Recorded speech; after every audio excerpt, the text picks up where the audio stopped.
देखना आवाज आ रही है क्या?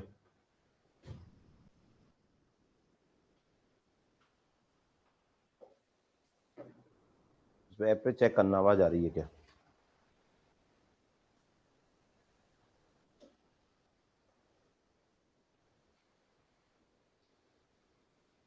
अगली क्लास लाइव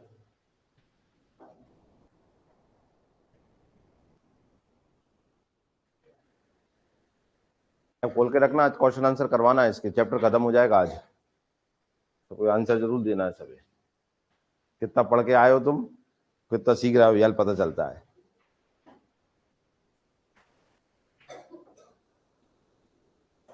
वही चालू।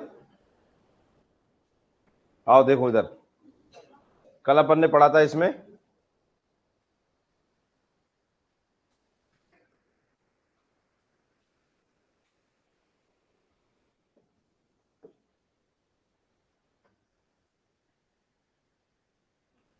कल अपन ने परिभाषाएं पढ़ाई थी आपको। वैज्ञानिक प्रबंध की कल परिभाषाएं याद कराई थी तुम्हें। और वैज्ञानिक प्रबंध किसने देखना, मैंने बताया था एक व्यावहारिक या सार्वभौमिक प्रबंध के सिद्धांत जिसने दिए हैं, वो किसने दिए थे? फ्योल ने। और उसी के सिद्धांतों को कहा जाता है आधुनिक प्रबंध के सिद्धांत भी। बताया था, प्रशासनिक सिद्धांत भी कहा जाता है उसे, जन्मदाता कहा जाता है कि नहीं। सबसे पहले प्रबंध के सिद्धांत भी उसी ने दिए। कहो हाँ। वैज्ञानिक प्रबंध के सिद्धांत किसने दिए? टेलर ने। पढ़े आए थे हम। विज्ञान का मतलब हो जाता है क्रमबद्ध अध्ययन। जहां प्रबंध वैज्ञानिक सोच के आधार पर हो जाते हैं वो वैज्ञानिक प्रबंध कहलाते हैं। और ये परिभाषा किसने दी थी? ये सिद्धांत टेलर ने। ठीक है ना। परिभाषाएं देखी अपन ने, पहले सबसे पहले देखी किसकी परिभाषा? टेलर की। तो मैंने आपको इसके याद करा दिया था, टेलर की परिभाषा देख ली थी ना। इसमें हमने देखा था वैज्ञानिक प्रबंध है जानने की कला है कि आप श्रमिकों से क्या काम करवाना चाहते हैं और फिर यह देखना कि वे उसे कैसे सर्वोत्तम तथा सस्ते ढंग से करें। याद करा दिया था मैंने। कीवर्ड याद है जिनसे हमने याद किया था। परिभाषा याद करने की नहीं है। टेलर के आगे से हम क्या ध्यान रखेंगे? सस्ते। टेलर से कैसे कपड़े सिलवाना चाहते हैं? नहीं, अच्छे भी तो, सर्वोत्तम भी तो लिखा है। अच्छे भी और कैसे हो? सस्ते। फिर आज देखो कौन? पीटर। पीटर पीटेंगे कैसे? संगठित लोग। संगठित मतलब होता है लोगों को इकट्ठा करके जाए पीठ पे जाएंगे। कौन है? टेलर। पिट गाओ, पिटने के बाद कहो मर गाओ। ठीक है ना। तो इनसे याद किया था, ये कीवर्ड थे इसके। दशाओं, पद्धतियों, विधियों, संबंधों एवं परिणामों के से संबंधित ज्ञान को प्राप्त एवं व्यवस्थित कर उपयोग के लिए उनको एक संगठित सिद्धांत के रूप में विकसित करना है। क्लियर है। अब हम पढ़ते हैं क्या वैज्ञानिक प्रबंध की विशेषताएं। वैज्ञान देखो, इसके सिद्धांत अगर आपने सही मन से पढ़ लिए ना तो वास्तविकता ये मान के चलिए आपके घर के काम, आपकी खुद की पढ़ाई, खुद का मैनेजमेंट, और अगर कहीं मान लीजिए कोई काम करने जा रहे हैं तो वे कार्य सारे काम आपको बहुत बेहतर तरीके से आप करवा पाएंगे और कर पाएंगे, क्योंकि इसके प्रबंध के सिद्धांत वैज्ञानिक आधार पर है। किस आधार पर? तो आपको खुद लगेगा कि हाँ, अगर इन्हें अपना लिया जाए ना तो वाकई में परिणाम निकल के आ जाएंगे। जैसे अभी हम पढ़ रहे हैं, पढ़ने के लिए प्रबंध चाहिए कि नहीं चाहिए? किस तरीके से हमारी पढ़ाई हो और अच्छे से अच्छी पढ़ाई हो। आप देखना इसके सिद्धांत कैसे सटीक बैठते हैं। अगर मान लीजिए आपके घर में आप मजदूर काम करते हैं और मान लीजिए हम कहीं ना कहीं जाके नौकरी करना है हमें, तो नौकरी तो करेंगे कि नहीं? जब नौकरी करेंगे तो अधीनस्थ कर्मचारी होंगे कि नहीं? नीचे कोई कर्मचारी काम करेगा कि नहीं? उनसे काम कैसे कराए और हम काम कराने में कैसे सफल हो जाएंगे, इस सारे के सारी चीजों का पता चलेगा टेलर से। देखिए विशेषताएं देखिए। पहले तो यह प्रबंध संबंधी समस्याओं से निपटने का व्यवस्थित दृष्टिकोण है। क्या? यह प्रबंध संबंधी समस्याओं से निपटने का व्यवस्थित। ये व्यवस्थित शब्द जो आया क्यों आया? क्योंकि ये विज्ञान के आधार पर है। कौन सा है? विज्ञान पे, मतलब वैज्ञानिक सोच पर है। किस सोच पर है? क्योंकि टेलर ने किस प्रकार का सिद्धांत दिया है? वैज्ञानिक। इसलिए व्यवस्थित, क्योंकि हमने पढ़ा है क्रमबद्ध तरीके से। व्यवस्थित ज्ञान को क्या कहते हैं? विज्ञान कहते हैं। यह पुरानी अंगूठा टेक विधियों अथवा तीर और तुक्का विधियों का अस्वीकार करता है, क्योंकि खुद विज्ञान के आधार पर है। तो आप जानते हैं अंगूठा टेक अब की बार जो कर लेते हैं अपन, होगा तो ठीक, नहीं हो तो कोई दूसरा। फैल नहीं माने वहां में, तुम सोचा होगा तो ठीक, नहीं तो कोई बात नहीं, कोई बात नहीं, दूसरा तरीका फिर चालू है। तो अंगूठा टेक विधियां कहलाती हैं। एक तीर और तुक्का वाली विधियां, इन सबको नकार देता है कौन? टेलर। क्योंकि उसका सिद्धांत कैसा है? वैज्ञानिक प्रबंध पर आधारित। यह प्रत्येक कर्मचारी का विकास करने का प्रयत्न करता है ताकि वह अपनी अधिकतम कार्य कुशलता के साथ काम करे। समझ में आया कि नहीं आया? अच्छा, कार्य कुशलता जो बढ़ाते हैं, कार्य कुशलता जानते हो ना, काम करने का बेहतर तरीका, ये वो नहीं बढ़ाना चाहता है, ये तो प्रबंधक जो होता है ना वो बढ़ा देता है उसमें, तो वो बड़ा खुद ही बढ़ा लेता है। सोच के देखो, अगर वो खुद ही बढ़ा लेता तो वो खुद ही प्रबंधक ना हो जाता। वो तो प्रबंधक ऐसे विधियां अपनाता है जिससे कि वो जिनसे काम करवा रहा है ना उनसे कार्य कुशलता पूर्वक ले सके। दोनों में अंतर है, ध्यान रखना, क्वेश्चन बनता है इसके ऊपर। कर्मचारी स्वयं कार्य कुशल नहीं हो पाता है, खुद में कुशलता नहीं जगा, प्रबंधक जगा देता है उसमें। कैसे? नियुक्ति करता है, फिर प्रशिक्षण देता है। प्रशिक्षण काय के लिए देता है? कुशलता के लिए ही देता है कि नहीं? अगर वो कुशल होता तो प्रशिक्षण की जरूरत पड़ती? समझ में आई मेरी बात? तो कौन प्रबंधक उसमें क्या जगा देता है? कुशलता जगा देता है, कार्य कुशलता जगा देता है, ठीक है ना। इसमें कार्य करने की विधि, भर्ती, चयन और कर्मचारियों के प्रशिक्षण में वैज्ञानिक तकनीकों का इस्तेमाल अंतर्निहित होता है। ये आपके में हो रही पटवारी भर्ती में, ये भर्ती जो होती है ये वैज्ञानिक आधार पर होती है कि नहीं होती है? हाँ या ना? क्योंकि आप में पहले भर्ती हो रही है, चयन प्रक्रिया होगी और कर्मचारियों का प्रशिक्षण होगा कि नहीं होगा। यह न्यूनतम लागत पर किसी कार्य को करने की सबसे उपयोगी विधि को खोज निकालने का प्रयत्न करता है। ये आपका क्वेश्चन हो गया यहां से। क्या? न्यूनतम लागत पर अधिक लाभ। क्या? न्यूनतम लागत पर अधिक लाभ। अगर ऐसा हो पा रहा है तो ही सही प्रबंध है। अगर न्यूनतम लागत पे न्यूनतम लाभ, अधिकतम लागत पे अधिकतम लाभ आ रहा है तो ये मान के चलिए प्रबंध नहीं है, ये उचित प्रबंध नहीं है। न्यूनतम लागत पर अधिक लाभ होना चाहिए तो ही बेहतर प्रबंध है और वो ही बेहतर प्रबंधक है। और ऐसा बनने के लिए क्या अपनाना पड़ेगा आपको? वैज्ञानिक प्रबंध टेलर के। क्लियर हुआ?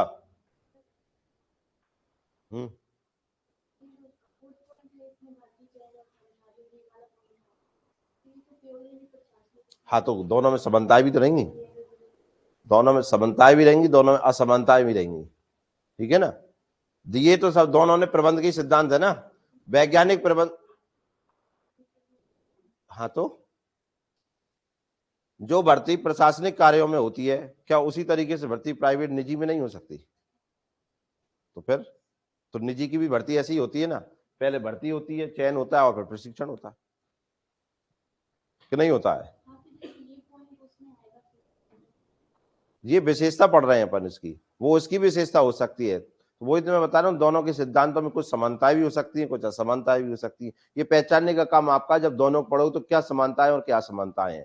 दोनों में 6 समानताएं और 6 असमानताएं भी हैं, ठीक है ना। क्यों? दोनों ने काय के ऊपर दिए हैं? प्रबंधक बनकर कर्मचारियों से काम कराने का तरीका दिया है, ठीक है। तो काम कराने का तरीका कंपनी थोड़ी अलग अलग है, ठीक है ना, दुनिया के लिए दिए उन्होंने, तो समानता भी तो हो सकती है। जैसे कि किसी एक टॉपिक पे मैं 2 व्यक्तियों से बुलवाऊं तो कुछ लाइनें समान हो सकती हैं कि नहीं हो सकती? हो सकती है कि नहीं हो सकती? तो इसका ये मतलब थोड़ी है कि तुमने नकल कर ली है। भाई जो चीज एक समान है तो है ही, उसे कोई बदल तो नहीं सकता। 10 से भी बुलवाओगे तो कुछ लाइनें तो सेम निकलनी है कि नहीं निकलनी है? अंग देखो, इसमें कर्मचारी और प्रबंध दोनों के मानसिक दृष्टिकोण में पूर्ण परिवर्तन शामिल है। इस लाइन को ध्यान रखना। वैज्ञानिक प्रबंध में कर्मचारी और प्रबंध दोनों के मानसिक दृष्टिकोण में पूर्ण परिवर्तन शामिल है। उनका जो भी वो मानसिकता के साथ आए दोनों बदल जाते हैं। कि वैज्ञानिक प्रबंध ये बताया कि दोनों के बीच में समन्वय होना चाहिए। क्या होना चाहिए? कैसा समन्वय होना चाहिए? कर्मचारी को ये नहीं मानना चाहिए कि प्रबंधक जो है मुंह पे हुक्म चला रहा है, उसे ये मानना चाहिए वो मुझे आग्रह कर रहा है, मुझसे आग्रह कर रहा है। और प्रबंधक को ये नहीं सोचना चाहिए कि ये कामचोर है, उसे ये समझना चाहिए हो जाता है, अगली बार से नहीं होगा। समझ में आया कि नहीं आया? ये है मानसिक। जैसे क्या होता है कि कभी कभी अधीनस्थ कर्मचारी जो होते हैं, नीचे अधीनस्थ मतलब नीचे काम करने वाले, वो ये सोचते हैं जो मुंह पे हुक्म चलाऊ करता है। तो आप मुझे बताइए, इससे दोनों के बीच का जो संबंध है वो सही रहेगा कि खराब हो जाएगा? खराब हो जाएगा ना। और वो ऊपर बैठने वाला वो हमेशा यही माने कि कर्मचारी जो होते हैं वे हमेशा कामचोरी होते हैं, तो कभी उनसे ढंग से काम ले पाएगा नहीं। तो दोनों के बीच में एक सामंजस्य और सहयोग की भावना होनी चाहिए। समझ में आया कि नहीं आया? यह कुशल प्रबंधक के लिए आवश्यक है कि ताकि कर्मचारियों में परस्पर मेल मिलाप हो, प्रबंधक एवं कर्मचारियों में सहयोग हो। अभी यार समझाई? यह क्रिया एवं प्रक्रिया में प्रत्येक कर्मचारी व श्रमिक की कार्य क्षमता में वृद्धि करने का प्रयास करता है। क्लियर? अगर ऐसा आएगा तो काम में उसकी कार्य कुशलता में वृद्धि होगी। यह बनाए गए नियमों को दृढ़ता से पालन करने के पक्ष में रहता है। इसमें प्रत्येक कर्मचारी के उत्तरदायित्व निश्चित व सीमित होते हैं।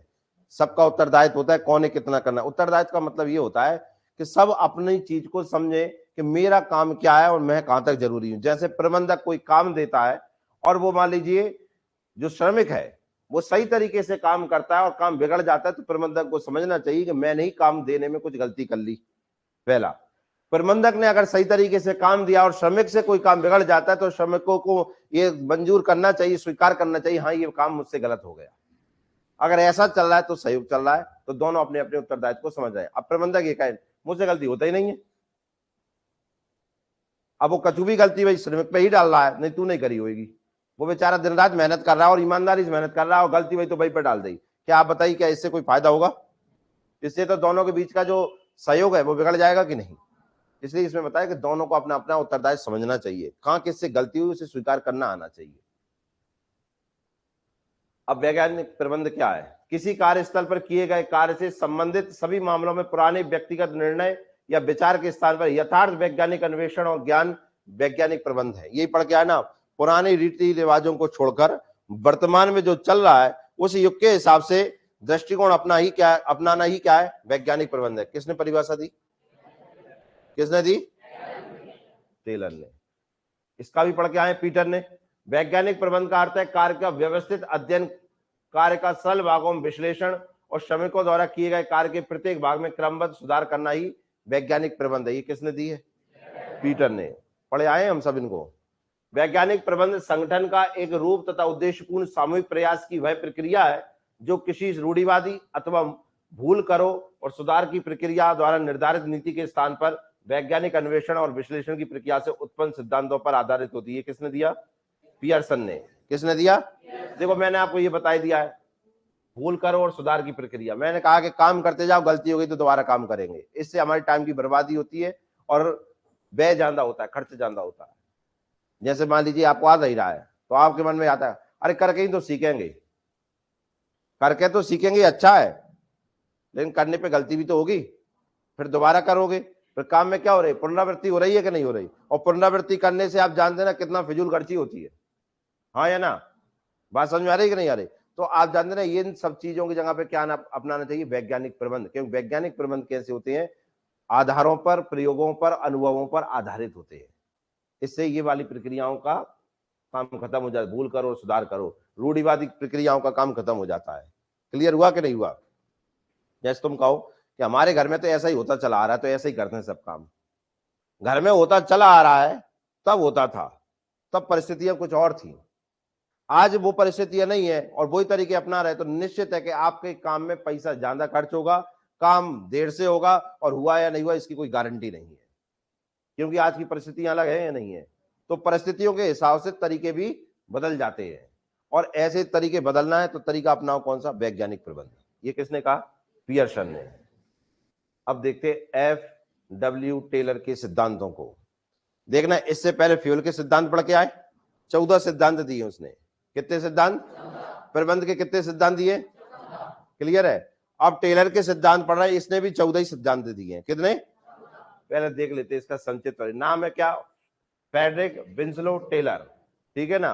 जन्म कब हुआ? 20 मार्च 1856 अमेरिका में। मृत्यु कब हो गई? 1915 में। अमेरिका में ही चल बसे जी थे। नागरिकता कहां की है? अमेरिका का। पेशा मैकेनिकल इंजीनियर, बता ही दिया था मैंने, टेलर रहेंगे तो मशीनें सुधारने पड़ेंगी। पेशा क्या था? 1911 में प्रिंसिपल ऑफ साइंटिफिक मैनेजमेंट, ये किताब लिखी थी इन्होंने भैया। इस किताब का नाम याद रखना है। टेलर की किताब का नाम क्या है? Principle of scientific management. क्या नाम है? अब देखो ये होगा, ये सबसे ज्यादा इंपॉर्टेंट। कब किताब आई? 1911 में। तो ये क्वेश्चन तो यही बन गया, सबसे इंपॉर्टेंट क्वेश्चन तो ये हो गया। अब इसके सिद्धांत तो बड़े ध्यान से पढ़ना, मजा आएगा पढ़ने में भी और समझने में भी। टेलर के सिद्धांत देखिए, 14 सिद्धांत। पहले है कार्य अनुमान का सिद्धांत, काय का? दूसरा है सामायिक परीक्षणों या प्रयोगों का सिद्धांत। फिर है कार्य नियोजन का सिद्धांत, फिर है काय का वैज्ञानिक चयन एवं प्रशिक्षण का सिद्धांत, फिर है सामग्री के वैज्ञानिक चयन और उपयोग का सिद्धांत, अंकल लिखिए सिद्धांत, आधुनिक यंत्रों के उपयोग का सिद्धांत, परिमापीकरण का सिद्धांत, प्रेरणात्मक मजदूरी का सिद्धांत, उत्तम कार्यदशाओं का सिद्धांत, मानसिक क्रांति का सिद्धांत, कार्यों के वैज्ञानिक विभाजन का सिद्धांत, अपवाद का सिद्धांत और कुशल लागत लेखा प्रणाली का सिद्धांत, क्रियात्मक संगठन का सिद्धांत। ये 14 सिद्धांत है किसके। अब हम एक एक सिद्धांत देखते हैं इनमें क्या क्या दिया है। देखिए पहला है काय का कार्य संबंधी अनुमान। क्या है, देखिए है वैज्ञानिक प्रबंध का प्रथम सिद्धांत है, तो पहला तो यही आ गया क्वेश्चन। क्या है वैज्ञानिक प्रबंध का प्रथम सिद्धांत है।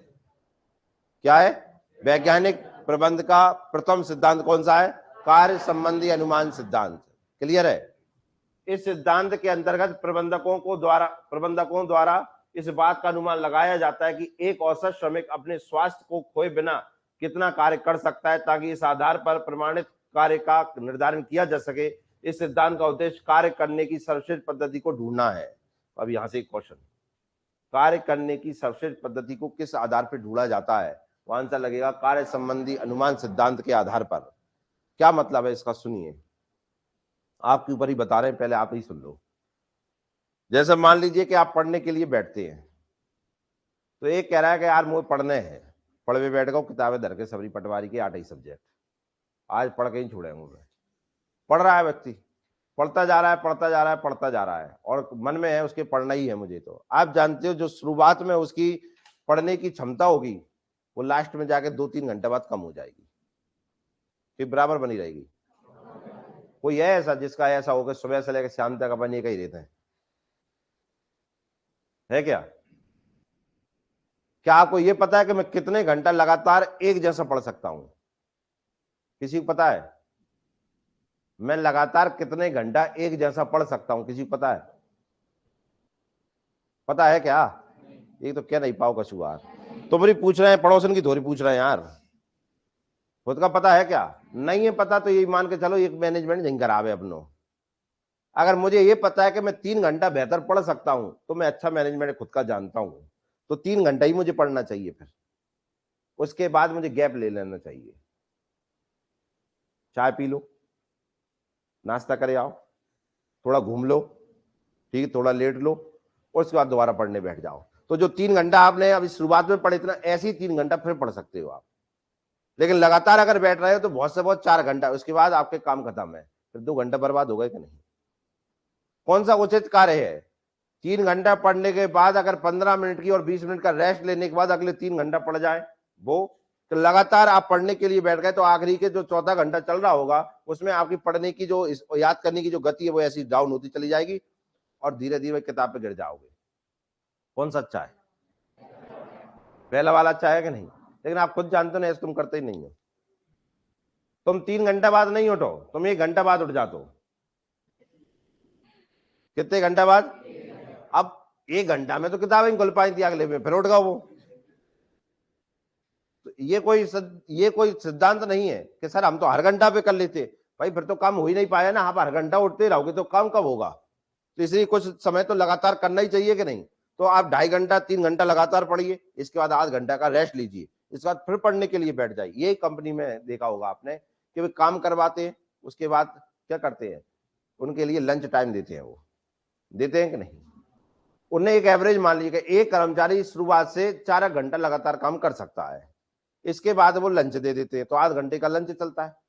अब चाहे वे प्रशासनिक कार्य हो, चाहे वैज्ञानिक कार्य हो और चाहे निजी काम हो, हर जगह आपने देखा हो, बैंकों में जाते हो लंच टाइम, सरकारी ऑफिसों में जाते हो लंच टाइम, प्राइवेट में जाओ लंच टाइम चलता है कि नहीं?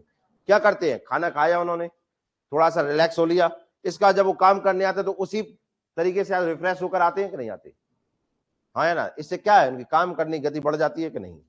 इसे कहते हैं क्या पहचानना, कार्य संबंधी अनुमान, कि एक व्यक्ति कितने देर लगातार काम कर सकता है, उतने देर तक का काम दो, फिर बाद गैप दो, फिर दोबारा काम दो।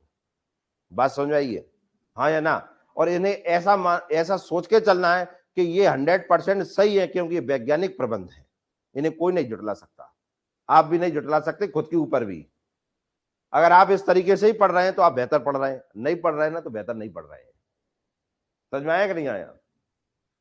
तो दोबारा देखिए, इस सिद्धांत के अंतर्गत प्रबंधकों द्वारा इस बात का अनुमान लगाया जाता है। किस बात का अनुमान लगाया जाता है?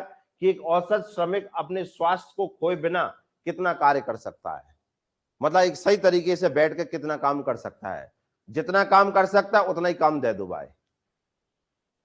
तो इसका मतलब है कि आपको ये भी तो पता होना चाहिए कि वो व्यक्ति कितना काम कर सकता है। ये भी काम प्रबंधक का है कि वो पहचाने कि वो कितना काम कर सकता है, उतना ही काम दो भाई। समझ में आया कि नहीं आया?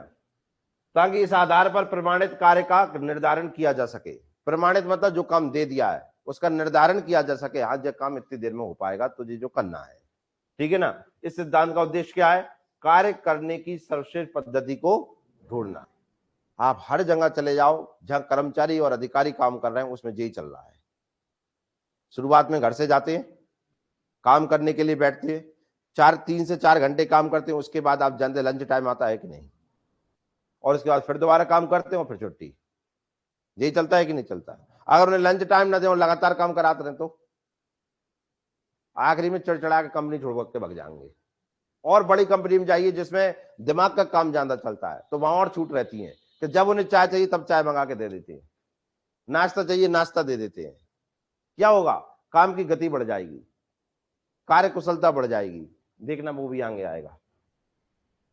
प्रयोगों का सिद्धांत काय का? वैज्ञानिक प्रबंधों में प्रयोगों को विशेष महत्व दिया गया है। प्रयोगों के द्वारा श्रमिकों की विभिन्न क्रियाओं की जांच की जाती है। क्या की जाती है? जांच की जाती है तथा विश्लेषण कर सुधार करवाया जाता है।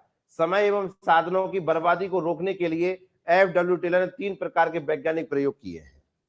जैसे आपने आपके घर पे ही देखना, चाहे काम करने वाला आ रहा हो या आ रही हो, बर्तन साफ करने वाला, कपड़ा धोने वाला, जो भी आ रहा, मजदूर लगे हैं खेत पे तो उन्हें देखना, अगर घर में कोई शॉप है तो उसमें देखना, अगर कोई फैक्ट्री है तो उसमें देखना। आप मजदूरों से कहना है कि आपने चुन ली उन्हें कि आपको ये काम करना है, अभी काम कर रहे हैं, तुमने तो विश्वास भी कर लिया कि यार भैया आदमी ये काम कर रहा है।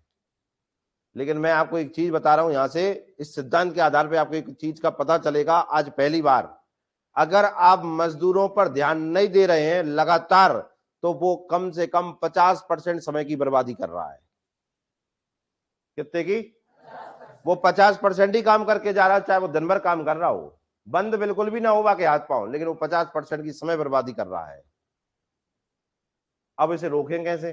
अब पीछे तो खड़े नहीं रहोगे और जा भी नहीं कहते रहोगे कार्य काम नहीं कर रहा हूं, पता चला घर में खिड़की में देख कर रहा हूं कि नहीं, ना करे भाई से पत्रा पेंगे काय रे, ऐसे तो करोगे नहीं। तो इसके लिए सबसे अच्छा तरीका क्या है? इससे सबसे अच्छा तरीका यह है कि उससे काम करने का कहा आपने कि तुझे ये काम करना है, साथ में मैंने कल आपको बताया था पीछे जगह जो काम इतनी देर में हो जाता है, मैं तो घंटा को काम दे रहा हूं, घंटा भर में निपट जाएगा जो काम है। वो क्या निश्चित हो गया? इसमें समय निश्चित कर दिया आपने। क्या कर दिया? तो अब वो उसी समय में काम करके देगा आपको। ज्यादा करेगा तो समझ जाओगे कि भैया ने क्या कर लो, टाइम की बर्बादी, मतलब काम ढंग से नहीं करा। समझ में आया ना? तो देखना इसको। समय अध्ययन। समय अध्ययन के अंतर्गत यह ज्ञात किया जाता है कि किसी कार्य को करने में श्रमिक कितना समय लगाता है, बताया अभी, और वास्तव में कितना समय लगना चाहिए। दोनों बातें आ गई। मैंने जो काम दिया वो कितने समय में हो जाता है और उसे देखकर मैंने पता कर लिया ये कितनी देर में कर देता है। देखो सबके टाइम अलग, स्वास्थ्य के ऊपर डिपेंड करता है, कुशलता के ऊपर डिपेंड करता है। कोई काम 1 घंटा में कर देता है, कोई 1.5 घंटा करता है, कोई आध घंटे में ही निपटा देता है वही काम। ये सबके ऊपर डिपेंड करता है। फिर एक डिपेंडेंस ऐसी भी तो होती है कि मेरा काम मैंने दिया, मुझे पता है जो घंटा भर में ही होता है, अब तेरी कुशलता के ऊपर डिपेंड करता है तो इस घंटे के काम को आध घंटा में करेगा कि 2 घंटा में करेगा। यही होता है कि नहीं होता? यहां से गांधी पार्क जाना है, मुझे पता है कि अगर सही रास्ते से कोई गया तो 15 मिनट लगेंगे, कोई डायरेक्ट चले गए तो 10 मिनट में चले गए। ये उसकी कुशलता के ऊपर है ना, उसे पता है तो चला गया, हाँ या ना। लेकिन कोई 15 मिनट से ऊपर गया तो समझ जाएंगे बीच में बैठ गया हो तो खत्म, पता चल जाएगा कि नहीं चल जाएगा। मुझे ये पता है कि गांधी पार्क तक पहुंचने में 15 मिनट लगते हैं, क्लियर है। एक व्यक्ति 2 व्यक्तियों को चुना मैंने, एक व्यक्ति गया तो 10 मिनट में पहुंच गया, ये उसकी कुशलता के ऊपर डिपेंड करता है कि भैया ने दिमाग लगा लिया। एक और छोड़ा अपन ने तो वो पहुंचो कितने मिनट में, आध घंटा में, और वो क्या कह रहा हो अपन से नहीं, मैं तो भैया बिल्कुल नहीं चलाता ना, बीच में कोई से बतलानी नहीं करी। ये तुम जानते थे 15 मिनट में पहुंच जाते थे, 15 मिनट लाल बीच में कहूँ खा के आओ है, कोई के पास बैठ गओ, कोई मिल गओ, कोई चाय पीने लगो, पता चल रहा है कि नहीं? हाँ या ना? तो अगली बार जब काम सौंपोगे तो इस बात का ध्यान रखोगे कि नहीं? हाँ या ना? तो इस प्रयोग से टेलर ने यह निष्कर्ष निकाला कि एक समान श्रमिक को कार्य करने का ढंग ना बताया जाए तो वह लगभग 50% हरकतें अनावश्यक करता है। यही होगी ना अनावश्यक। अब बात से कह दे लाल बीच में बैठ मत जाइए, नहीं भैया जाऊंगा, बैठने की हिम्मत करेगा वो, अब आगे अंदर डर रहेगा, कहूँ आ गए तो। सच बता रहा हूं, यही होता है कि नहीं हो? यहां लिखा है देखो, एक समान श्रमिक, कौन? अगर उसे काम करने का ढंग नहीं बताया गया तो कितने परसेंट की? आप पटवारी बनेंगे, आप पटवारी तो आपकी ट्रेनिंग होगी कि नहीं होगी? ट्रेनिंग क्यों होगी? क्यों? जो पटवारी काम जानता है वो समान व्यक्ति नहीं जानता। अगर समान व्यक्ति उस काम करने के लिए चला गया ना, जो काम घंटा भर को वो दिन भर लगाएगा वहां में, ऐसे काम कर देगा। तो ट्रेनिंग में क्या सिखाया जाता है? काम करने का तरीका, जिससे आप क्या कर सको, इसकी बचत हो सके। समझ में आए? इसलिए हर काम की क्या होती है? ट्रेनिंग होती है कि नहीं होती है? जिससे कार्य का समय दुगना बढ़ जाता है। अतः श्रमिकों व कर्मचारियों को कार्य करने की सही ढंग बताया जाना चाहिए। समझ में आया? हाँ या ना? क्या है ये? एक क्वेश्चन आया था, आप सुने। अब बताएं हम तुम्हें क्वेश्चन कैसे आते हैं, जहां मैं वो शब्द ही नहीं लिख रहा हूं जो अब क्वेश्चन बनेगा। कर्मचारियों के समय अध्ययन के लिए कौन सी यंत्र की आवश्यकता पड़ती है? तो क्या कर्मचारियों के समय अध्ययन के लिए कौन से यंत्र की आवश्यकता पड़ती है? तो सुनिए, मैं जो बता रहा हूं उसका आंसर सुनिए आप। स्टॉप वॉच की। काय की? Stop watch. क्योंकि यह समय का अध्ययन काय के यंत्र के द्वारा होगा? स्टॉप वॉच के। एक 10 मिनट में पहुंच गया, एक 20 मिनट में पहुंच रहा है, और पहुंच रहा था 15 मिनट में, तो स्टॉप वॉच से पता करेंगे कि नहीं? ये क्वेश्चन पेपर के है। अब जिस व्यक्ति ने इस चीज को बेहतरीन तरीके में ही तुम्हें बता रहा हूं, क्वेश्चन जो पढ़ा रहा हूं ना, उसे ऐसे ना समझो कि बस पढ़ लिया हमने। होने के लिए तो इस तरीके से लग रहा है कि लिख दिया और हम पढ़ने लगे। आप कितने गौर से पढ़ पाते हैं, उससे ही क्वेश्चन लग पाएंगे आपके। नहीं दिया ना शब्द स्टॉप वॉच इसमें, लेकिन इसमें ये तो दिया है ना, समय तो स्टॉप वॉच से ही होगा ना। हर कर्मचारी का समय निर्धारित करना है, तो स्टॉप वॉच से ही करोगे, घड़ी से तो नहीं कर पाओगे। इस घड़ी से सबका समय कैसे निश्चित कर दोगे? पर स्टॉप वॉच के द्वारा कौन कितने पाए, रोक दो बाको लिख दो, रोक दो बाको लिख दो। समझ में आया ना? स्टॉप वॉच है। क्लियर है? अगला देखो, प्रयोग के सिद्धांत पढ़ रहे हैं, एक पढ़ लिया। दूसरा गति अध्ययन। काय का? अब देखना गति अध्ययन क्या होता है। किसी भी कार्य को करने के लिए श्रमिक को अपने शरीर से के विभिन्न अंगों से कार्य लेना पड़ता है। हाथ पांव चलाने पड़ेंगे, नहीं दिमाग भी चलाना पड़ता है। गति अध्ययन वह विज्ञान जिससे अनावश्यक हरकतों में कमी आती है और परिणाम स्वरूप कार्य पूरा होने में कम समय लगता है और श्रमिकों को थकान भी कम होती है। जैसे कि आपने मान लीजिए, वही मैं आपको बताऊं, काम करने के लिए उन्हें सौंप दिया आपने, अब आप ध्यान नहीं दे रहे उनकी गति पर। गति का मतलब होता है काम करने की गति। क्या? काम करने। तो पता चलो कि आपने मजदूर लगा दे। मैं आपको आपके क्षेत्र, अपना कृषि क्षेत्र है, इसके आधार पे बता रहा हूं, सब जानते हैं उस चीज को, कि खेत पे मजदूर लगा दे, तुम ध्यान दे भी नहीं जा रहे, वे बैठ के बड़ी पीन लगे।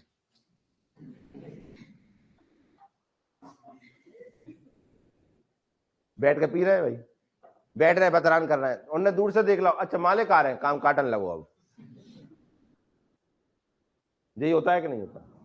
अब आपने घर बनवाए होंगे बाजार में चाहे गांव में, अगर आप जानते हैं कि वो मजदूर अगर आपने लगाए हैं, तो पता चला आ तो गए टाइम से, तो पता चला 2 तसला डाल दे, फिर बैठ करेगा।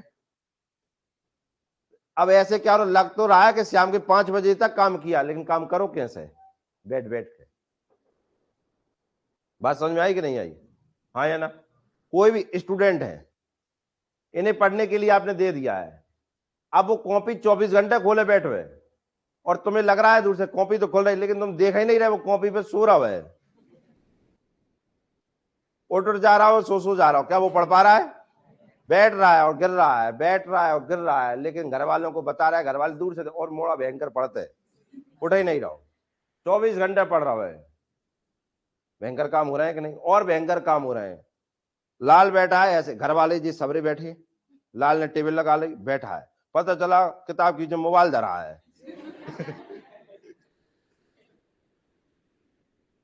घर वाले ने तो इसका लग रहा है पटवारी बन भी फिर ही रहो है। आपकी भी ना बनो तो कोई नहीं, जो ना बनो ना दुनिया में कोई नहीं बन रहा होगा। बाय पतो है मैं नहीं बन रहा, सब बन जाएंगे जब बगल से देखो तुम। लाल कह रहा है इस बगल से देखने आओ, मैं ही नहीं बनूंगा दुनिया बन जाएगी। घर वाले का कह रहे हो तो ऐसे लाल बनेगो बस, कोई बने ना बने पहले नंबर पे अपनो लाल आने हैं। मोहल्ला में की तलक फिर उठा ही नहीं रहो कहीं, जब देखो तभी पड़त मिलता है वो, क्योंकि पास बाके पास यंत्र ही है, सुबह को उठना ही नहीं है भाई। तो ये गति पे है अध्ययन, काय पे अध्ययन। अब इसकी निगरानी आप कैसे करते हो, इसके ऊपर भी क्वेश्चन आया है। किसी श्रमिक की गति का अध्ययन के लिए कौन से यंत्र की आवश्यकता होती है। अब जहां स्टॉप वॉच तो लगेगा नहीं, क्या कह रहा हूं देख रहे हो तुम, स्पीडोमीटर का मोटरसाइकिल है कि क्या चलेगी यार। स्पीडोमीटर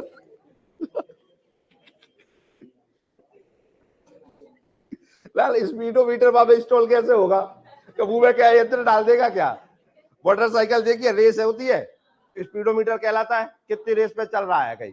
अब जगह व्यक्ति में स्पीडोमीटर लगेगा क्या। कैमरा, क्या कैमरा, कैमरे से निगरानी लाल के मूड के पीछे है। पिताजी कह रहे हैं आ रहा हूं मैं, रुक जा, तेरे पढ़ाई में मन नहीं लग रहा, तेरे दूसरे काम में मन लग रहा हो, तो इससे क्या हो जाएगी, समय की बर्बादी रुक जाएगी, काम सही तरीके से होगा। हाँ या ना, समझ में आया। दोनों में समय के अध्ययन के लिए स्टॉप वॉच और गति के अध्ययन के लिए कैमरा। क्लियर हुआ क्या, इसमें कैमरा दिया है, वही तो हम बता रहे हैं ना, दिमाग लगाओ तभी आंसर लगेंगे। क्लियर हुआ कि नहीं हुआ। तुमने सबने घर में पिताजी से कह देती हैं इनके घर में का लगवाओ, और कल लगवाने कैमरा। नहीं नहीं नहीं पढ़ रहे तुम्हारी मूड पे जा जा, नहीं कैमरा लग गया तो भाई तरफ ऐसे करके या ऐसे करके बैठ गए, ले भाई ये बता ले, देख पढ़ रहा है, समझ में आ रहा है कि नहीं। वो तुम पे ही लगे तो भाई समझ में आएंगे घर वाले, नहीं पढ़तो कि नहीं पढ़ो। पता चला कि कैमरा वाला व्यक्ति भयंकर पढ़ रहा, मोबाइल भी नहीं चला लेकिन गिर गिर पर हो रहा है। पता चले जो कैमरा में हमेशा जो होका जाता है। तीसरा देखिए थकान अध्ययन। कौन सा, कार्य करने के दौरान श्रमिक जल्दी क्यों थक जाता है, क्या जल्दी क्यों थक जाता है, इसका अध्ययन थकान अध्ययन कहलाता है। तुम पढ़त पढ़त थक जाते हो कि नहीं, कहूँ घर वाले ने अध्ययन करो जाको, उन्हें जरूरत ही नहीं है, उन्हें कहीं पता लाल बनेगो। टेलर ने स्वयं के अनुसार कहा है, टेलर ने स्वयं के अनुसार कहा है यदि कोई श्रमिक अधिक परिश्रम करता है तो उसकी कार्य क्षमता में स्थिरता आ जाती है। स्थिरता मतलब होता है डाउन हो जाना, स्थिर हो जाएगा, धीरे धीरे घट जाएगी उसकी, अधिक श्रमिक करता है। समझ में आए ना। अब आप पढ़ने के लिए बैठ रहे हो, ठीक है ना, पढ़ने के लिए बैठ रहे हो, बैठ गए पढ़ने के लिए, भयंकर पढ़ रहे हो आप, ठीक है, किसी की नहीं सुने भयंकर, लेकिन इसका ये निश्चित है शुरू के 1 घंटा 1.5 घंटा पढ़ लोगे, इसके बाद स्थिरता आ जाएगी, गिर जाएगा ग्राफ। क्या आप चाहते हैं कि हमारा ग्राफ गिर जाए, कोई चाहता है कि मैं 2 घंटा पढ़ूं उसके बाद कोई दिक्कत नहीं अगर मैं सो जाऊं वहां पे, तो कोई चाहता है क्या, नहीं। इसी कहते हैं थकान अध्ययन करना, कि मैं अपने आप को पहचान पाऊं कि कितनी देर बाद मैं थक जाता हूं। अब थक जाता हूं तो क्या करूं, उठ जाऊं मैं वहां से, देखो। अतः यह आवश्यक है कि एक निश्चित समय के बाद श्रमिक को आराम दिया जाए तथा अन्य आवश्यक सुविधाएं भी प्रदान की जाए, जैसे शीतल पेय पदार्थ। क्या दिया जाना चाहिए, शीतल पेय पदार्थ, कूलर लगा देंगे ठंडा पानी पियो। समझ में आया कि नहीं आया। चाय, क्या देनी चाहिए, चाय। कचुन ने तो रख के ही बैठ गए होंगे, चाय पीते जाओ और पढ़ते जाओ, तुमसे कह भी रखा है बोतल भर के लाओ, 1 कप नहीं, बैठ जाओ लेके, आलस नहीं आएगा। तो जो नहीं आलस आएगा तो रुक जाओ सर 1 मिनट चाय तो ले लें दो। नाश्ता आदि। साथ ही श्रमिक को लंबे समय तक लगातार कार्य न कराकर बीच में आराम अवश्य देना चाहिए। कितने समय के पश्चात आराम दिया जाए यह कार्य की दशाएं व स्वभाव पर निर्भर करेगा। इस प्रयोग कर पहले ही ज्ञात कर लेना चाहिए कौन कितनी देर काम कर पाएगा, उसके बाद उसे आराम दिया जाना चाहिए। समझ में आया। इसे कहते हैं काय का सिद्धांत। थकान अध्ययन का सिद्धांत। क्या? अब ये थकान अध्ययन का सिद्धांत आपको ध्यान है, पहले चैप्टर में पढ़ा चुका हूं। बोला था कि नहीं बोला था मैंने? अगर ध्यान होगा तो ही पता होगा, नहीं है ध्यान तो वीडियो निकालो और देखो। समझ में आया कि नहीं आया? तो थकान अध्ययन का सिद्धांत किसने दिया? टेलर ने। गति अध्ययन का सिद्धांत किसने दिया? समय अध्ययन का किसने दिया? समझ में आया? अगला है क्या? प्रेरणात्मक या विभेदात्मक मजदूरी सिद्धांत। प्रेरणात्मक और विभेदात्मक, देखिए क्या होता है, किसी भी कर्म, किसी भी ऑफिस में या किसी भी संगठन में, किसी भी जगह सभी मजदूरों की एक सी तनख्वाह नहीं होनी चाहिए। क्या क्या कहा मैंने? सभी श्रमिकों की या सभी कर्मचारियों अधिकारियों की तनख्वाह एक सी नहीं होनी चाहिए, तनख्वाहें अलग अलग होनी चाहिए। अब तनख्वाह अलग अलग काय होनी चाहिए, ये इस पे डिपेंड करता है कौन कितनी देर काम करता है और क्या काम करता है। समझ में आया? इससे क्या फायदा मिलता है? इससे ये फायदा मिलता है जिसकी कम तनख्वाह है वो अधिक पाने के पीछे भागता है, और जिसकी अधिक है तो वो और ज्यादा के लिए भागता है। इससे क्या आता है? इससे ये फायदा मिलता है कि उनमें अपने आप प्रेरणा जाग जाती है काम करने की। समझ में आया ना? कर्मचारी अधिकारी बनने की हमेशा सोचता है, अधिकारी में हमेशा ये सोचता हूं मैं बहुत बड़ा अधिकारी बन जाऊं। एक तो ये है कि उसके पद में भी वृद्धि होगी, पद में वृद्धि होगी कि नहीं, दूसरा उसकी सैलरी में भी वृद्धि होगी। तो ये सैलरी से ही आ रहा है कि नहीं आ रहा? तो देखिए FW टेलर ने बताया कि समय अनुसार मजदूरी पद्धति के स्थान पर प्रेरणात्मक मजदूरी पद्धति अपनाई जानी चाहिए। तो पहले ये क्वेश्चन बन गया कि पहले कौन सी मजदूरी चलती थी? मजदूरी पद्धति चलती थी। श्रमिकों को किस आधार पर दिया जाता? मजदूरी पद्धति। कौन सी? मजदूरी पद्धति। अब कौन सी हो गई? प्रेरणात्मक, मतलब वो पैसे देख के काम करें। क्या? पैसे देख के काम करें, ठीक है ना, जानी चाहिए, ताकि श्रमिकों को अधिकतम कार्यों के लिए प्रोत्साहन मिल सके। अधिकतम कार्य के लिए क्या मिल सके? प्रोत्साहन मिल सके। इस मजदूरी पद्धति का उद्देश्य श्रमिकों से उनकी कार्य क्षमता के अनुसार कार्य लेकर उन्हें ऊंची दर से पारिश्रमिक देना है। मतलब जो जितना काम करेगा हम उसे उतनी ही सैलरी देंगे। यही चलता है कि नहीं? 2 घंटा वाला और 4 घंटे वाले क्या बराबर तनख्वाह दे देंगे क्या? पूछ रहा हूं मैं, दे देंगे क्या? नहीं देंगे ना। तो 2 घंटे वाले के लिए 2 घंटे के हिसाब से, और 4 घंटे वाले के लिए 4 घंटे। तो जो 2 घंटा काम करके गया, जब उसे लगेगा बाय जानना मिले हैं, तो वो उसके मन में आएगा मुझे भी जानना मिले, लेकिन उसे ये भी ध्यान है 4 घंटा करो तो कल से वो 4 घंटा करेगा कि नहीं? इसे कहते हैं क्या? प्रेरणात्मक या विवेकात्मक मजदूरी पद्धति का सिद्धांत किसने दिया? टेलर ने। कार्य का वैज्ञानिक नियोजन, देखिए प्रत्येक उपक्रम में एक पृथक योजना विभाग होना चाहिए। क्या? प्रत्येक उपक्रम में एक पृथक योजना विभाग होना चाहिए। टेलर ने बताया कि कारखाने में प्रत्येक श्रमिक के लिए एक खाना निर्धारित कर दिया जाता है। एक खाना मतलब एक ऑफिस, उसका एक टेबल एक कुर्सी उसके लिए निश्चित कर दी, तो आके यहीं बैठना है रोज, ठीक है ना। प्रातःकाल जब वह काम पर आता है तो उसे अपने खाने में 2 कागज रखे हुए मिलते हैं। देखो कैसे बताया इसने कि आपने मान लीजिए किसी श्रमिक को रख लिया कि लाल तो कल से काम से आना है, कहो हाँ, और उसे बता दिया तो आकर डेली झमेटना है या झमेटना है या भमेटना है, ये उसकी टेबल कुर्सी निश्चित हो गई, कोई दिक्कत? जैसे ही वो आए तो बाकी आवे से पहले आप 2 कागज रख दो। क्या रख दो? अब इस 2 कागज में कछु लिख के रखेंगे, कोरे रखेंगे? मालिक लिख के ही रखेगा कुछ ना कुछ। एक में लिख दिया कि आज तो का करना है, और बाकी आगे लिख दो जहां में इतो समय लग जाते हैं, और तो ऐसे ऐसे करना है। पहले बार ने सब बता था तो आगे करना है, और एक में लिख दो तो कल का काम रहना है।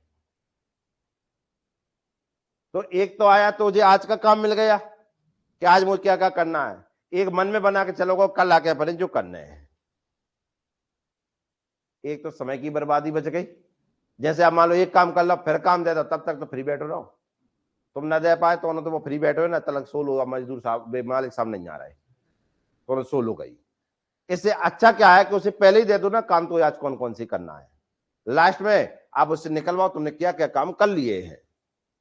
समझ में आया कि नहीं आया? तो देखिए टेलर ने बताया कि कारखाने में प्रत्येक श्रमिक के लिए एक खाना निर्धारित कर दिया जाता है। प्रातःकाल जब वह काम पर आता है तो उसे अपने खाने में 2 कागज रखे हुए मिलते हैं।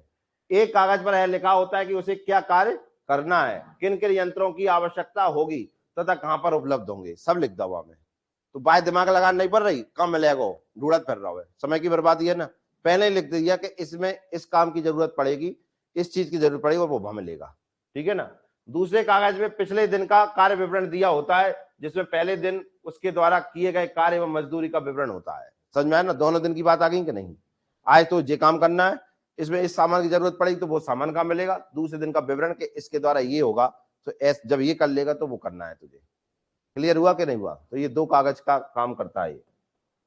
श्रमिकों को वैज्ञानिक चयन एवं प्रशिक्षण, क्या श्रमिकों का वैज्ञानिक चयन एवं प्रशिक्षण। देखिए, वैज्ञानिक चयन से तात्पर्य कार्य की आवश्यकता के अनुरूप शारीरिक एवं मानसिक योग्यता रखने वाले कर्मचारियों के चुनाव से है। आपके भी चुनाव कर रहे हैं पटवारी के लिए, शारीरिक और मानसिक आधार पर कर रहे हैं कि नहीं कर रहे हैं, हाँ या ना। और अच्छे समझना है तो और बताए, पुलिस की भर्ती होती है कि नहीं होती है, फॉर्म डलवाया जाता है, पेपर होता है, पेपर होता है कि नहीं, तो मानसिक हो गई कि नहीं, फिजिकल होता है, शारीरिक हो गई कि नहीं। तभी रखते हैं कि बिना बाकी रख लेते हैं, तभी रखते हैं ना। तो क्या लिखा है, वैज्ञानिक चयन से तात्पर्य कार्य की आवश्यकता के अनुरूप शारीरिक एवं मानसिक योग्यता रखने वाले कर्मचारियों के चुनाव से। आपकी भी तो हो रही है ना दोनों प्रकार से, हाँ है ना, शारीरिक और मानसिक दोनों हो रही है ना। देखो शारीरिक और मानसिक कैसे, आपका दिमाग सही चल रहा है ना, तभी तो पढ़ पा रहे हो ना, तभी पेपर दे पाओगे, हाँ या ना। ताकि उनकी कार्य कुशलता में वृद्धि हो सके और वे कम से कम समय एवं लागत में प्रमाणित किस्म का उत्पादन कर सके। अब होता है छठवा क्या, परिमापीकरण है। क्या परिमापीकरण, परिमापीकरण क्या है, देखो परिमापीकरण एक ऐसी व्यवस्था है जिसके अंतर्गत उत्पादन की किस्म, प्रकार, भार आदि पहले से ही निर्धारित किए जाते हैं और केवल यंत्रों एवं औजारों का परिमापीकरण ही पर्याप्त नहीं होता, अपितु कार्य करने का समय, कार्य की मात्रा, कार्य करने की दशाएं, उत्पादन लागत इत्यादि सभी को प्रमाणित किया जाना चाहिए। क्या काम करवाएं, जैसे आप कोई उत्पाद कर रहे हैं, कोई उत्पादन आ रहा है, अगर सही क्वालिटी का नहीं है तो क्या उसकी मांग होगी क्या। तो अब वो उत्पादन आप जो कर रहे हैं, जो प्रोडक्ट बना रहे हैं, जो चीज बना रहे हैं, अगर वो अच्छे किस्म की नहीं है तो आप जानते हो फेल हो जाएगी कि नहीं। लेकिन वो अच्छी नहीं है, इसके पीछे बहुत सारे काम करते हैं, कच्चा माल कैसा है, मशीनरी कैसी है, काम करने वाले कैसे, तो हर चीज प्रमाणित होनी चाहिए कि नहीं। प्रमाणित अगर सारी चीजें हैं तो जो लास्ट में उत्पाद बन के आएगा वो भी कैसा होगा, प्रमाणित होगा कि नहीं होगा, अच्छे किस्म का होगा कि नहीं होगा, वो लिखा है। एक ऐसी व्यवस्था है जिसके अंतर्गत उत्पादन की किस्म, क्या उत्पादन की किस्म, किस चीज का कैसे उत्पादन कर रहे हैं आप, उसका प्रकार, उसका भार आदि पहले से ही निर्धारित किए जाते हैं। तो आपने कंपनी देखा है ना, पैक होकर सामान आता है, सामान बन जाता है तब पैकिंग बनाई जाती है कि सब चीजें अलग अलग बन जाती हैं पहले ही, बताइए आप जानते हैं कि अगर मान लीजिए 250 ग्राम उन्होंने निश्चित कर दिया तो 250 ग्राम की पैकेट पहले ही बन के रखी हो जाती है कि नहीं हो जाती है। ऐसा थोड़ी होता है कि चलो ठीक है जो 200 ग्राम बन गया ले 200 ग्राम को डिब्बा बना दे, अब ऐसा ही होता है क्या। तो हर चीज का पहले ही भार मार सब निश्चित हो जाता है कि नहीं हो जाता है। अगर ऐसा ना होगा तो आप जानते बर्बादी कितनी होगी, और आप जानते ऐसा नहीं हो कर पाएंगे, कंपनी नहीं चल पाएगी ऐसे। इसलिए क्या है, उत्पादन की किस्म, फिर क्या प्रकार, किस प्रकार का उत्पादन हो रहा है, फिर उसका भार आदि पहले से ही निर्धारित किए जाते हैं कि अपन ऐसा ऐसा सामान बनाना है, इस क्वालिटी का सामान बनाना है। और केवल यंत्रों एवं औजारों का प्रमाणीकरण ही पर्याप्त नहीं होता, अपितु कार्य करने का समय, कार्य की मात्रा, कार्य करने की दशाएं, उत्पादन लागत इत्यादि सभी को प्रमाणित किया जाता है। यही होता है कि नहीं होता है कि 10 रुपए का मुझे ये पैकेट है 10 रुपए में बेचना है, तो जो पैकिंग आ रहा है उस पर 10 रुपए पहले से लेके आ रहे हैं कि नहीं आ रहे हैं। तो हर चीज पहले से निश्चित होती है कि नहीं होती है। तो ये पहले से, इसी को क्या कहते हैं हम, परिमापीकरण का है। परिमापीकरण का मतलब होता है चीज के बारे में पहले से ही सोच समझ कर निर्धारित कर देना। समझ में आया कि नहीं आया। अगला क्या है, कुशल लागत लेखांकन पद्धति।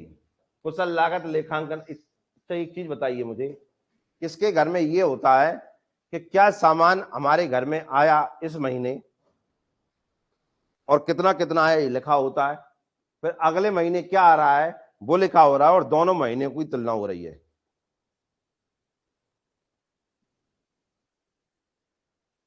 होता है किसी, जिनके घर में नहीं होता है वे समझ जाओ वे अंबानी बन पे फिर ही रहे हैं, लेकिन आप जानते नहीं बन पाएंगे। इससे क्या हो रहा है, बर्बादी हो रही है। तुम्हें यही पता नहीं चल पा रहा है कौन से सामान की हमने घर में बर्बादी हो रही है।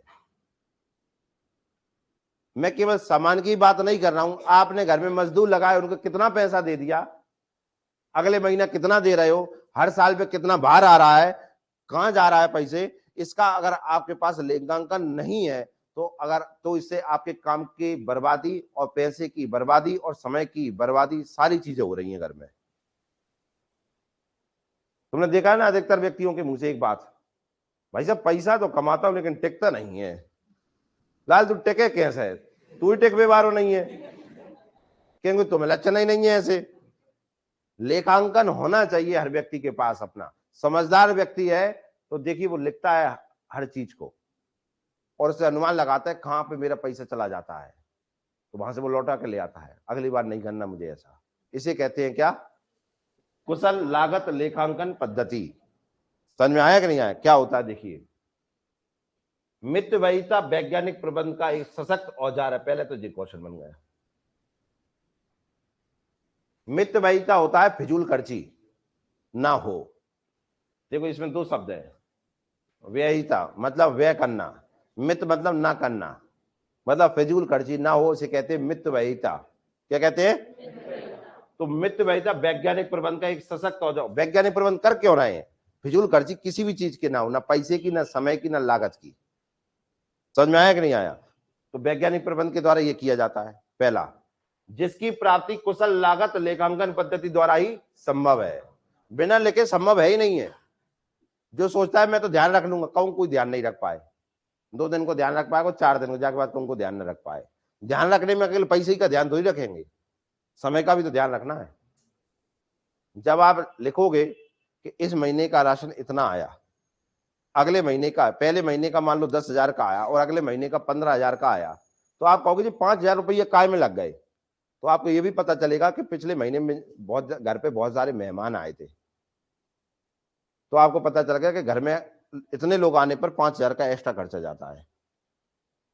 या मान के चलिए घर में उतने ही सदस्य हैं, तो पता चले 10,000 अगले में 12,000, 2,000 काय के बढ़ गए। तो आप दिमाग चलेगा अपने आप ही। तो इस चीज को क्या व्यक्ति बढ़ाने का नहीं, फिर कम करने का सोचता है। कौन चाहेगा कि 10,000 का सामान आ रहा है, अगले महीने में 12 का आए तो मेरी मानता हासिल होगी मुझे?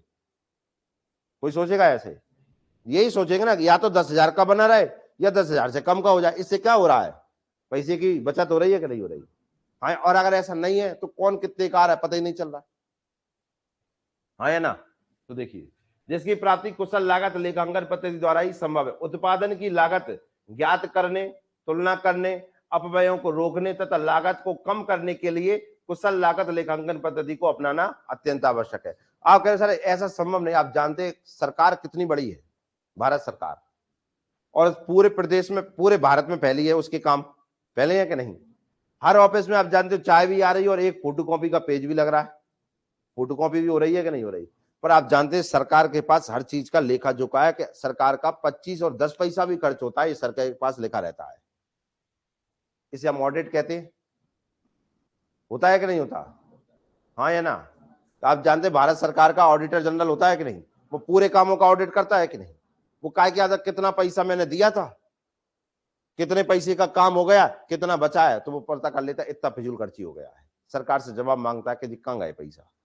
तो इतनी बड़ी सरकार जब अपने आप काम का मेंटेन करके रखती है तो तुम तुम्हारे घर का है और तुम्हारा नहीं रह सकते क्या? और अगर जो ऐसा करता है तो वो कौन है? कुशल लागत लेखांकन पद्धति अपनाता है वो। समझ में आया कि नहीं आया? प्रबंध तथा श्रम के बीच कार्य एवं उत्तरदायित्वों का उचित बंटवारा। किसके बीच में? प्रबंध तथा श्रमिक के बीच में। काय का बंटवारा? काम का, और वो भी उत्तरदायित्व के साथ। अभी हाल मैंने बताया था ना कि प्रबंधक मैनेजर जो होता है, अगर मजदूरों को या श्रमिकों को कोई काम दे रहा है तो श्रमिकों को यह समझना चाहिए वो काम करने का आग्रह कर रहा है, हुक्म नहीं चला रहा है। और प्रबंधक को यह समझना चाहिए कि श्रमिक काम करते हैं, कामचोर नहीं होते हैं। इस सिद्धांत और इस मानसिकता के साथ जब वो काम करते हैं तो काम बेहतर होता है। देखिए, उपक्रमों के कार्यों का प्रबंध, उपक्रम मतलब कोई कारखाना के कार्यों का प्रबंध एवं श्रम के बीच न्यायोचित बंटवारा अत्यंत आवश्यक है। किसको क्या करना चाहिए, साथ ही कार्य का संपूर्ण उत्तरदायित्व श्रमिकों पर न डालकर प्रबंधकों को भी उसमें हिस्सा बटाना चाहिए कि मेरा काम क्या है। फिर आता है मानसिक कृति, सबसे टॉप यही है, मानसिक क्रांति। मानसिक क्रांति का सिद्धांत किसने दिया? टेलर ने। क्या होती है मानसिक क्रांति वो सुनिए। मानसिक, देखो यहां से बात आ रही है, अगर ये सुधर गया ना तो सब सुधर जाएगा। जो तुम्हारे सुधर गए तुम पटवारी बने ही हो, फिर नहीं सुधरा तो भाई पटवारी नहीं बन पाओ, को तो सब हो जाएगा। श्रम तथा प्रबंध के बीच अच्छे संबंधों की स्थापना के लिए F.W. टेलर ने मानसिक क्रांति पर बल दिया है। अब आपसे पूछेगा F.W. टेलर ने मानसिक क्रांति का सिद्धांत क्यों दिया, तो आप क्या आंसर लगाओगे? श्रम तथा प्रबंध के बीच अच्छे संबंधों की स्थापना के लिए।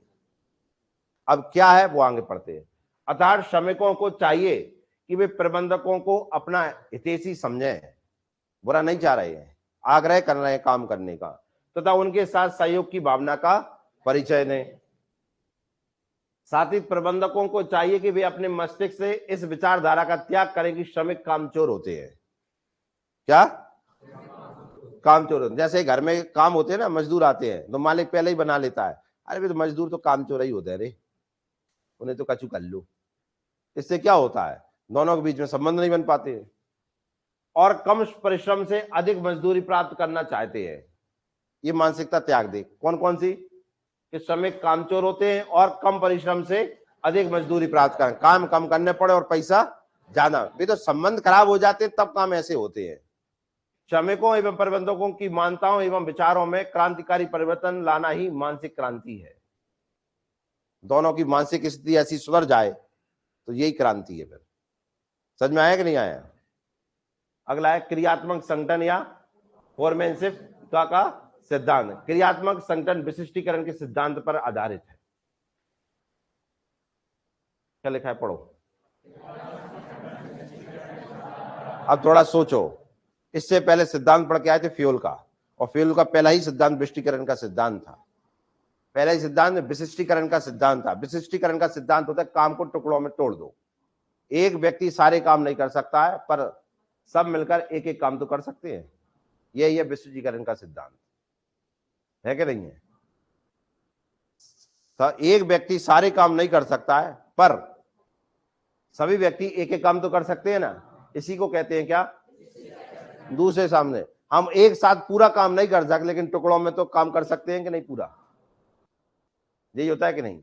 ये जो आपको मैनेजमेंट पढ़ा रहे हैं, हम मैनेजमेंट पढ़ा रहे हैं, चैप्टर है जा में क्या नहीं है कि नहीं है?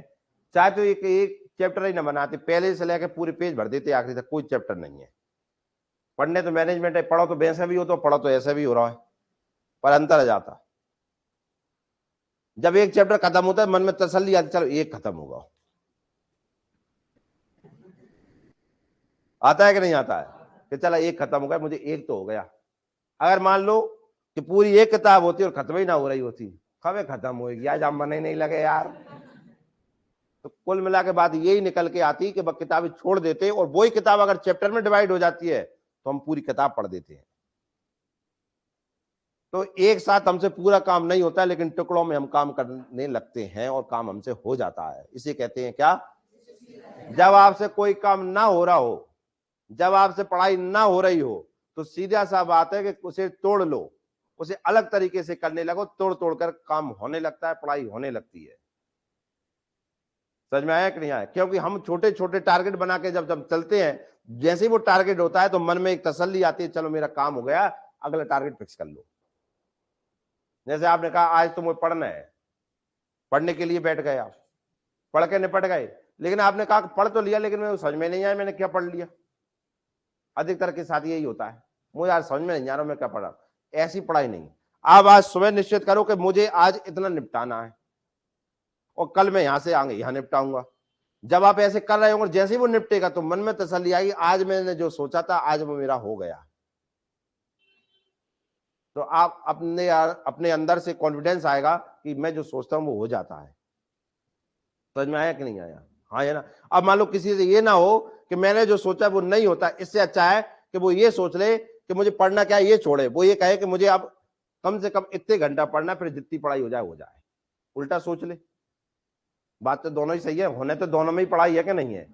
पढ़ाई सोच के पढ़ाई नहीं हो रही, लेकिन काम समय सोच के पढ़ाई हो जाए, क्या दिक्कत है?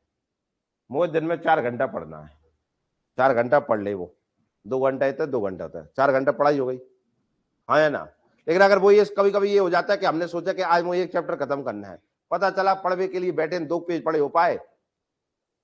मन ही नहीं लग रहा, तो आपके मन में आ रहा है अरे यार मैं जो सोचता हूँ वो होता ही नहीं, तो क्या सोच लेगा मुझे 4 घंटा पढ़ना है। जब वो 4 घंटा पढ़ेगा ना तो इस पे ध्यान नहीं देगा, वो चैप्टर कितना खत्म हो रहा है, वो काय पे ध्यान दे रहा है, मुझे 4 घंटा पढ़ना है, तो चैप्टर तो खत्म हो ही गया ना, और 4 घंटा भी हो गया, काम तो हो गया ना। सबका अपना अपना तरीका, किसकी क्या मानसिकता रहती है उसके हिसाब से, इसे कहते हैं क्या? विशिष्टीकरण का सिद्धांत। एक काम हमसे एक बार में पूरा नहीं हो सकता, लेकिन टुकड़ों में करने जाओगे तो काम हो जाता है। और काम ऐसे ही होते हैं कि नहीं होते? होते हैं कि नहीं होते? अरे एक बेर में पूरी रोटी ना खा पाओ, टुकड़ों में खाओ, खा जा तो क्या, फिर तो क्या है, पूरा को पूरा कि मैं 4 रोटी खाता हूं, 4 रोटी का आटा दे दो, खा रहा हूं, हो जाता है का? नहीं होता ना, होता है। चलो 4 रोटी की बराबर की एक बाटी बना दो, कोई खा जाऊंगा मैं, भाई ये खा जाऊंगा मैं, बाटी पूरी एक बेर में ही हो जाता है का? टुकड़ों में ही खाया जाता है ना, तो खिल जाता है कि नहीं खिल जाता है, हाँ या ना? तो वो ये कहलाता है क्या? विशिष्टीकरण का सिद्धांत। देखिए, क्रियात्मक संगठन में कार्य को छोटे छोटे भागों में विभक्त करके प्रत्येक काम एक विशेषज्ञ को सौंपकर विशिष्टीकरण के लाभ को प्राप्त किया जाता है। क्लियर हो गया? इस प्रणाली में कार्यालय स्तर पर 4 एवं कारखाने स्तर पर 4 कुल 8 नियंत्रणों का नियंत्रण व पर्यवेक्षक होता है। इस प्रणाली को 8 नेता वाली योजना भी कहते हैं। कितने नेता वाली? 8 नेता निश्चित हो गए। कार्यस्थल मतलब ऑफिस और कारखाना, काम करने वालों के ऊपर 4 आदमी बिठा दिए तुमने कि तुम इनसे काम करवाओ, और कारखाने पे 4 व्यक्ति तो वहां बना दे कि 4 तुम काम करवाओ इधर, तो 4 इधर देख रहे हैं, 4 इधर देख रहे हैं, ये 4 क्या कर रहे हैं कि इन्हें कैसे काम करना है, 4 ही 4 दिशा में खड़े हो गए, कार्य काम कर रहा हो कि नहीं कर रहा, ऐसे काम चल रहा है। वे 4 फैक्ट्री पे जाके दिख रहे हैं काम कैसा हो रहा है, समझ में आया कि नहीं? अब उनमें कैसे कैसे, सबका एक ही काम नहीं, एक ही सौंप दिया क्या कि तुम्हें इनका सामान उपलब्ध कराना है, जो जो मांगे वह उपलब्ध करा देना। एक दूसरे कहते कैसा काम कर रहे हैं इसमें निगाह तुम रखना, काम को बर्बादी तो नहीं कर रहा है समय की, समझ में आया? तीसरे को ये ध्यान रखना कौन को क्या हो रहा है, इसमें तुम ध्यान रखना। चौथा क्या कर रहा है वो ध्यान रखना, ये 3 को निर्धारित कर रहा है, कार्य तुम 3 कर रहे हो कि नहीं? देखो वे तो श्रमिक तो कर रहे हैं, इन्हें काम सौंपा है, एक ही सौंपा है, इन्हें क्या काम की जरूरत है वो देव, एक एक कैसे काम कर रहे हैं, चौथा इनका ध्यान रखो। फिर ये 3 को भी तो ध्यान रखे कोई कि तुम कर रहे हो कि नहीं कर रहा है, तो वो चौथा व्यक्ति मुखिया हो गया 4 का। ऐसी 4 फैक्ट्री पे हो गए, ऐसे काम करवाओगे तो कभी काम में आपको देरी नहीं होगी, बर्बादी नहीं होगी, हमेशा कुशल चीजें होंगी और काम में प्रॉफिट ही प्रॉफिट होगा। इसे कहते हैं क्या? इस प्रणाली को 8 नेता वाली योजना भी कहते हैं। किसने दी? और इसी का दूसरा नाम क्या है? क्रियात्मक संगठन या फॉरमैनशिप का सिद्धांत। समझ में आया कि नहीं आया? उत्तम सामग्री की व्यवस्था, काय की प्रयुक्त क्रिया किया जाने वाला कच्चा माल अच्छी किस्म का होना चाहिए ताकि न्यूनतम लागत पर उत्तम किस्म का उत्पादन किया जा सकता है। मुझे लगता है इसे समझाने की जरूरत ही नहीं। अच्छे किस्म का कच्चा माल होगा तो प्रोडक्ट जो आएगा वो कैसा आएगा, बुरा क्या अच्छा? इसलिए काय की व्यवस्था होनी चाहिए? उत्तम उपकरणों की व्यवस्था, उत्पादन प्रक्रिया में उपयोग किए जाने वाले औजार, मशीन एवं उपकरण आधुनिक तथा नवीन होने चाहिए ताकि निर्धारित परिमाप का उत्पादन किया जा सके। अगर मशीनरी पुरानी है तो आप जानते हो काम करने में देर लगेगी कि नहीं, हाँ या ना? मजदूर अकुशल है तो काम करने में देरी लगेगी कि नहीं, बर्बादी होगी कि नहीं? इसे हर चीज कैसी होनी चाहिए? राइट होनी चाहिए। ठीक है, इसी को कहते हैं क्या? उत्तम उपकरणों की व्यवस्था। अनुकूल वातावरण, कारखाने में कार्य करने का वातावरण अनुकूल होना चाहिए, पर्याप्त स्थान होना चाहिए, उजाला होना चाहिए, स्वच्छता होनी चाहिए, उचित तापमान होना चाहिए, विश्राम इत्यादि की अनुकूलतम व्यवस्था होने से श्रमों की कार्य क्षमता में वृद्धि हो। तो आपने देखिए कंपनियां होती हैं कितना पैसा खर्च करती हैं इसके पीछे, करती हैं कि नहीं? ऑफिस कितने सुंदर और चीज बनाते हैं, क्या मिल रहा है उन्हें? उन्हें इसका फायदा मिल रहा है, कहाँ गया? कार्य क्षमता का, क्योंकि उन्हें तो मतलब इससे ही निकलना है ना। समझ में आया कि नहीं आया? आदर्श लेखांकन पद्धति, वैज्ञानिक प्रबंध के लिए आदर्श लेखांकन पद्धति को अपनाना जाना चाहिए। लागत लेखांकन के द्वारा प्रत्येक वस्तु की प्रति इकाई लागत ज्ञात की जानी चाहिए एवं दुरुपयोग की स्थिति में उसे नियंत्रित भी किया जाना चाहिए। इसी को कहते हैं क्या? आदर्श लेखांकन पद्धति। मतलब टेस्टिंग होनी चाहिए। कोई भी बड़ी कंपनी होती है, माल बनाती है, लेकिन एक छोटे से नमूने टेस्ट करती है कि नहीं? उस नमूने के आधार पर निश्चित कर देती है कि हमारा सामान ऐसा है कि नहीं। इसी को कहते हैं क्या? आदर्श लेखांकन पद्धति। समझ में आया ना? तो आपने देखा होगा कोई भी प्रोडक्ट खरीदते हैं आप, उस पर आपने देखा होगा इसमें ये इतनी इतनी चीज इतने इतने % है, देखा रहता है कि नहीं? इसी कहते हैं क्या? क्लियर हुआ कि नहीं हुआ? निष्कर्ष क्या निकलता है वो देखें।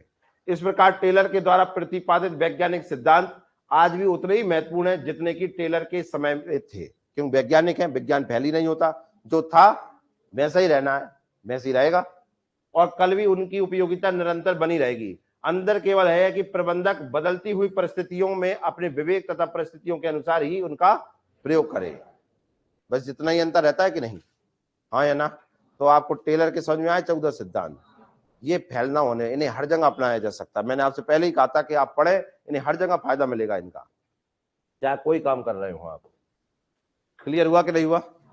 चैप्टर खत्म हुआ। कौन सा? Second chapter. कौन सा चैप्टर? Second chapter.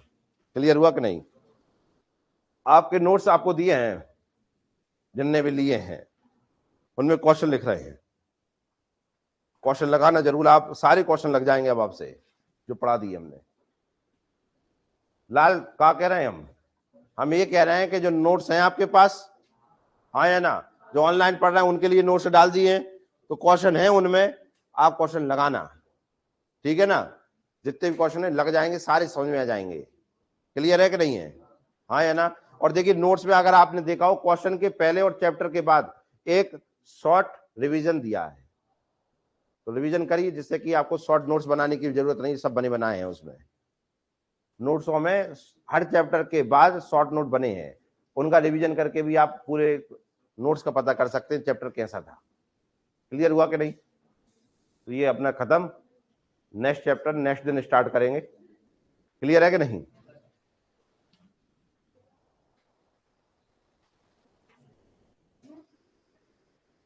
हाँ तो जी दे दे, हर चीज हम दे देंगे, फिर हम भी उपयोगिता करेगी।